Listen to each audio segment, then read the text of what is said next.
রাধে রাধে, শুভরাত্রি বন্ধুরা। দেখো, লোভ সামলাতে পারবে না এই রেসিপিটা দেখলে। তো রেসিপিটা দেখতে থাকো কি কি লাগছে ভালো করে। আর রেসিপিটা কিভাবে করছি একটু দেখে নাও। তো রেসিপিটা করছি, মাঝখানে পাঁপড় ভাজা আর বেগুন ভাজাও হয়ে যাবে। এটা হচ্ছে ডিম খিচুড়ি রান্না হবে। ডিম খিচুড়ির সঙ্গে একটু পাঁপড় না হলে তো চলবে না, তাই না? পাঁপড় আর বেগুন ভাজা হয়ে গেল। আর দেখো, রান্নাটা খুবই টেস্টি হবে। তোমরা কি ভাবছো রান্নাটা আমি করেছি? না, একবারই না।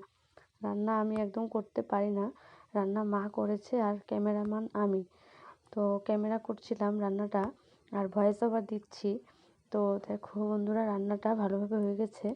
আর রাতের খাবারটাও দারুণ জমিয়ে খাওয়া হবে। আর তোমরা কিন্তু লোভ দিও না। যদি খেতে ইচ্ছা করে ভালোভাবে রেসিপিটা দেখে করে নিয়ে খাও। আর আমার তো একদম মন তর সইছে না কখন খাবো। তো আমরা এখন খেয়ে নিই বন্ধুরা। টাটা, বাই বাই, পাশে থেকো। Good night.